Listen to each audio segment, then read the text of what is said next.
Yeah, good win. I was really pleased to, go on that road trip. It's not an easy place to get to. Plus the fact you add to it was really warm. It kind of surprised us a little bit, I guess, how warm it was down there. And at the same time, our guys responded, played really well early on. Opening drive for a touchdown, got the ball right back. Another nice drive for a touchdown. Generated a turnover in short field, and the next thing you know, we're ahead 21 to nothing, and really felt that that we played the way that we needed to play after that. Defensively, good job of getting them off the field. Tremendous third down defense, and offensively uh, kept the run game going, and took advantage of short field opportunities and turnovers, and really got the game separated.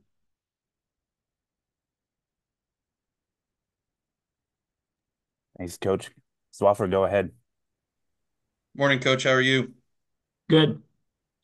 Another 500 plus yard day for your offense. Do you think that this unit is operating close to its ceiling, or do you think they have even more improvement in them?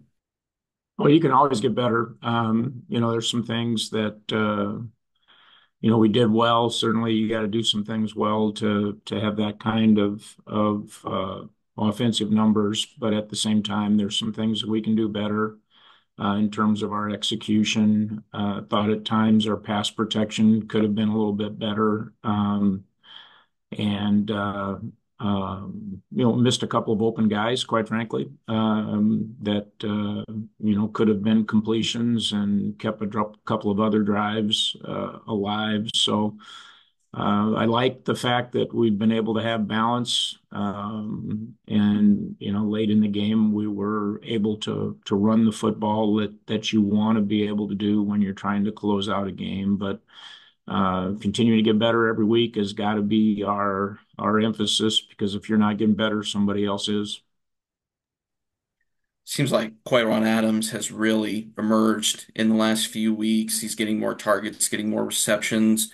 What has he brought to this offense as he's elevated his play through the last few games? Yeah, well, he's first of all, he's really fast. He's the kind of guy that can take the top off of coverage, and we made a commitment here a few weeks ago to find ways to get some of our more explosive perimeter players involved offensively, and continuing to find ways to utilize them is something that we need to build on offensively. Karan is one of those guys, and so it's been good to see him get involved more offensively and complement our other receivers like Carter Bell, and some of the things that we're doing with Keandre. Seems like he and Aiden have really developed a good chemistry and they're finding each other on the field a lot. Have you seen that in practice and seen that connection develop between them? I mean, you work on those things in practice, and I think anytime a quarterback has confidence in a receiver, that makes him confident, and that receiver group right now that we're putting on the field, and I know we're playing a lot of guys, and that was one of the things on Saturday. We rotated a lot of guys, particularly at some of those perimeter players, and we're able to keep fresh legs on the field. But I think overall, Aiden's got a lot of confidence in that whole receiving group. You've mentioned the front four a few times over the last few weeks. They don't jump out of the box score with a bunch of sacks and stuff like that, but they're consistent week in and week out. What have they been doing so well that has allowed them to be able to get to the quarterback and stop the run at the line? Yeah, I just think, technically they play really well. They're physical. We've got interior size there, and our edge players are playing very physically. I think what that group's been able to do is not usually you got a group that's good against the run and maybe not quite as good rushing the passer and or vice versa. And I think that group has given us great balance there. And the third down packages, we've been able to move some people around, and so you see Nick Gay's on the inside sometimes, and in third down and off schedule situations, and we bring in some different guys playing from an edge standpoint. And so we've been able to utilize the skill set of those guys, but overall it's been their ability to have balance and being both strong against the run and able to put pressure on with the front four that's been, I think, one of the differences this year for us. Last one from me. Just what are your quick impressions of Northern Iowa when you look at the film? Yeah, I mean they're a typical Northern Iowa football team. Talented, well coached. Offensively, a team that's got some balance. They got really good running backs, really good perimeter players. They're capable of making big plays offensively. Defensively, again, a team that's going to be physical against the run, and that you're going to have to find ways to be balanced against to try to move the ball with any consistency.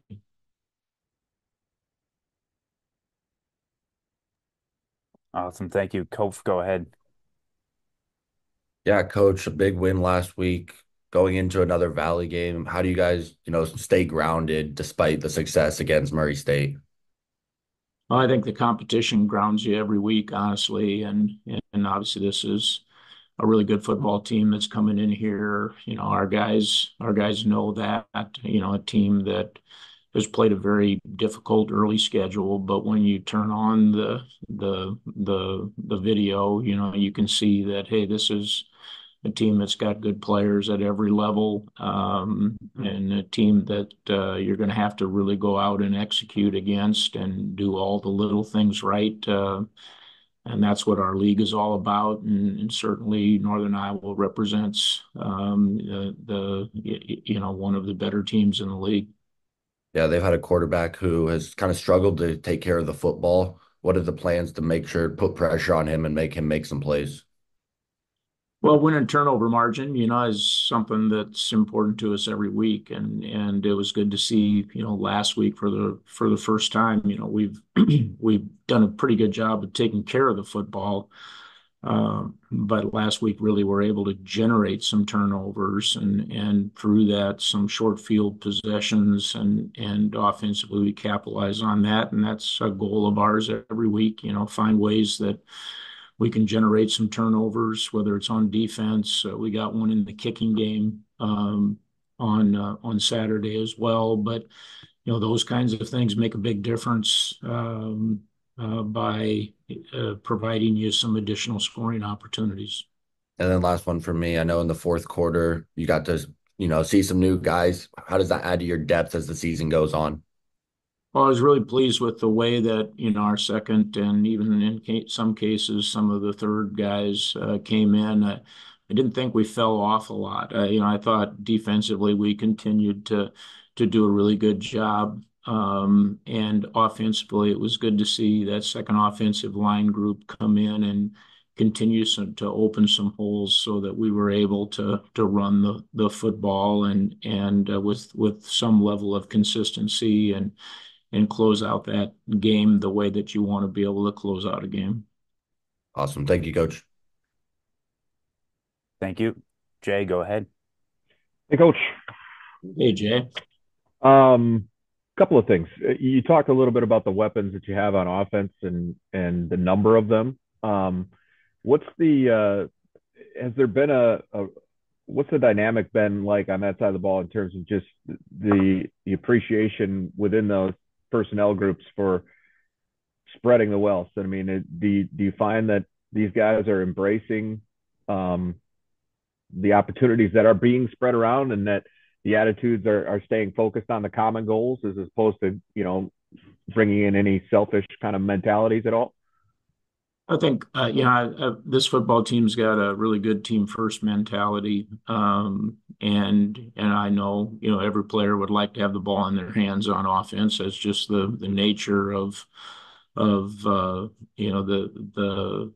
way it is. At the same time, I think you look at guys like Travis Tice, who obviously put up a big bunch of rushing numbers, but I mean, he had a lot of key blocks on a lot of key plays too. And,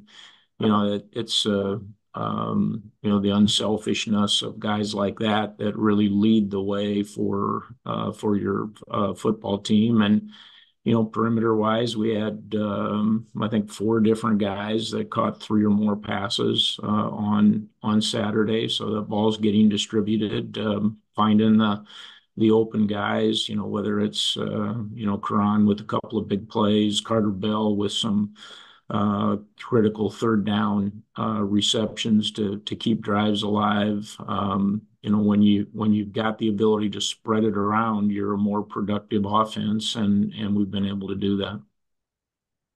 Sort of strength on strength coming up in terms of what UNI does well defensively, what you guys do really well offensively. You guys love to run it, and you just put up a season high at 361 yards. Northern Iowa's, top three in the conference in stopping the run. So, with that being such a huge part of what you guys want to do, how do is there any special extra focus on fine tuning that part of it, knowing what the Panthers do well coming in?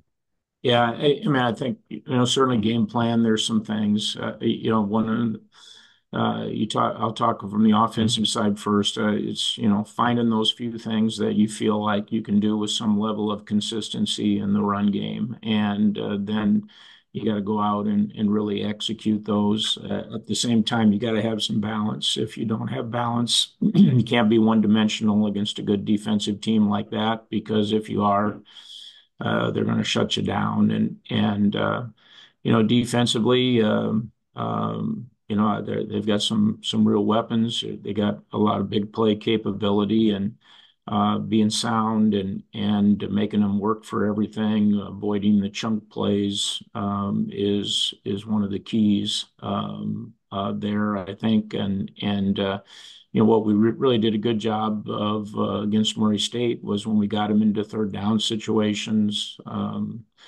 A lot of those third down situations, they were off schedule, and that's what you want to be able to do too, is play well enough on first and second down that you can get them into third and off schedule situations.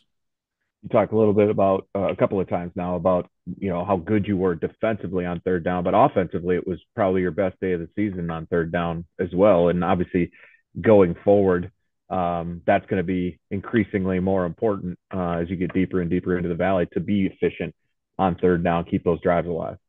Yeah, for sure. We had a couple situations where we had third and short, and of those third down situations, it's always good. Gives you the ability to have a full complement of play calls available, and a couple of times that we converted when we were off schedule. I thought Aiden did a good job of standing in the pocket, making a good decision with the football. But third down is a big down. You got to. We talk about that all the time. That's a down that we have to win a high percentage of the time, and both offensively and defensively. The other random stat I want to throw at you probably weren't expecting today. Kickoff coverage feels like it's been really, really good. And just looking, because I wasn't sure, it's about 16 and a half yards allowed per kick return.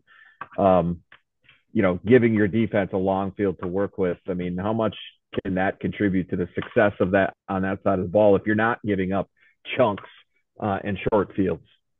Yeah, special teams, something we work hard at. And that was a big part of the game on Saturday. We put them in starting positions, lots of times inside the 20-yard line. We forced a turnover that got us the ball inside the 10-yard line for a possession. And so we want to continue to hang our hat on those units, and that'll be important Saturday. Their return teams are talented. We got to do a good job of covering and continuing to use the kicking game to our advantage from a field position standpoint.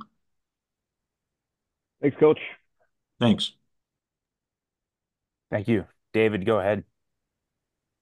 Good morning, Bob. I know you discussed the distribution on offense a little bit.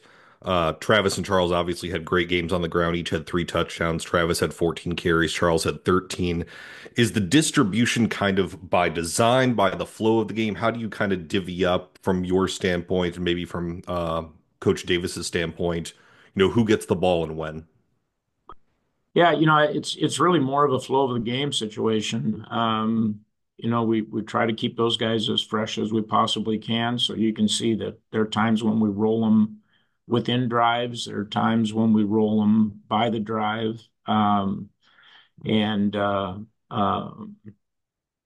it just, as a result, it varies a little bit. Sometimes one guy has a few more carries than the other, and the next week, the other guy might have a few more carries, just depending on how those drives and things play out. But I think the ability to do that, from a consistency basis, guys are fresh. And I think where you see that the most is second level tackles. They get broken, where there were a lot of those on Saturday again, where we got guys into the second level, and because they were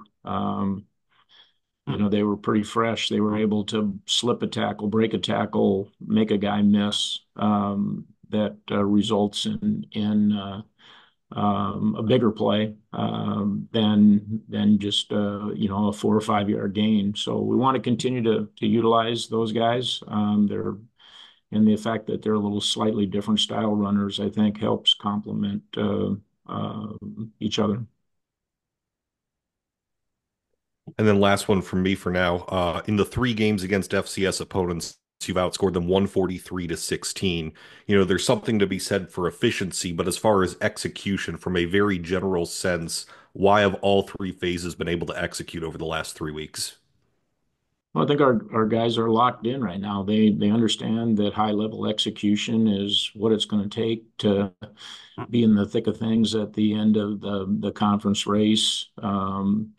The other thing is I really feel as a football team we have improved every week. Now, as you get into the thick of the conference race, and obviously the level of competition increases here as we bring in a really good Northern Iowa team this week. That's got to continue to be part of our focus. That hey, there's plenty of areas, even though the scores have been what they are, that we need to be better. We have to get better at, and so our guys are going to go to work and do just that.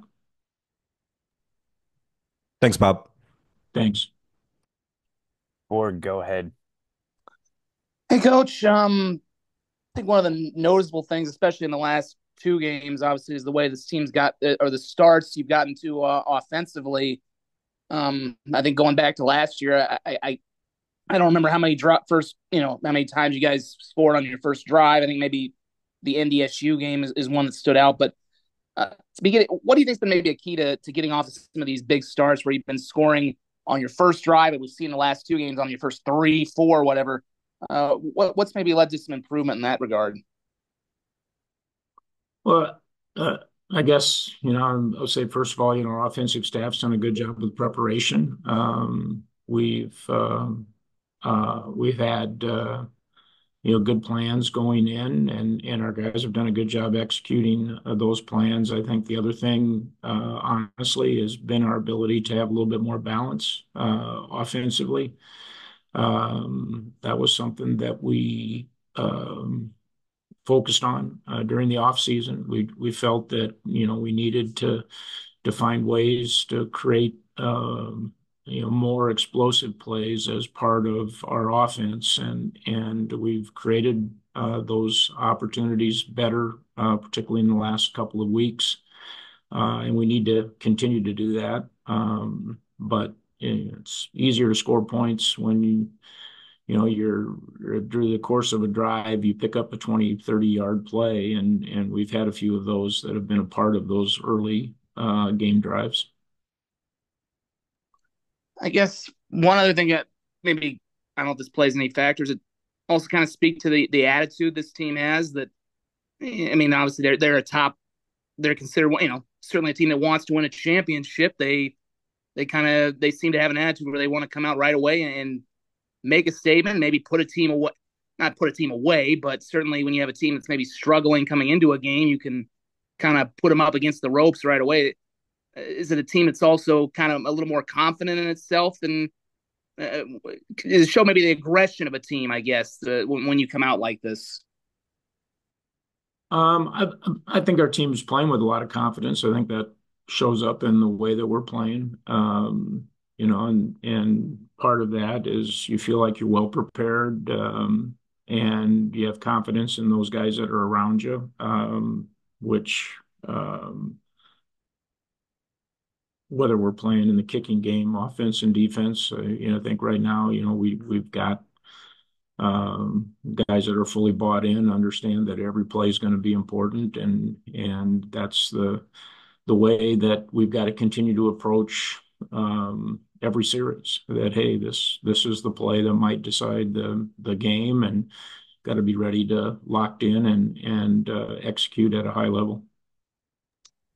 And finally, I know there isn't much that needs to be said in terms of when it's D days, and I'm sure even there's some guys who were there the last time UNI came in that are kind of eager for that as well. But after this game, you're not going to be back home for a month.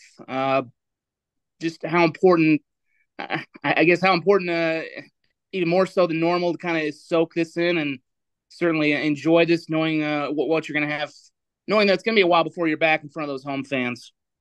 Yeah, you have to win at home in the Valley. I mean, if you want to be in it at at the very end, you got to win at home. D days is great opportunity for our football team to play in a really good home field environment. The dome's going to be full, and focus this week is to be the best football team we can be, take advantage of the home opportunity, and move forward from there. Thank you much. Thanks. I believe that is everyone. So we'll wrap it up with that. Thank you for coming this week, and we'll talk to you next week. All right, thanks, guys. Thank you. Thanks, Stephen.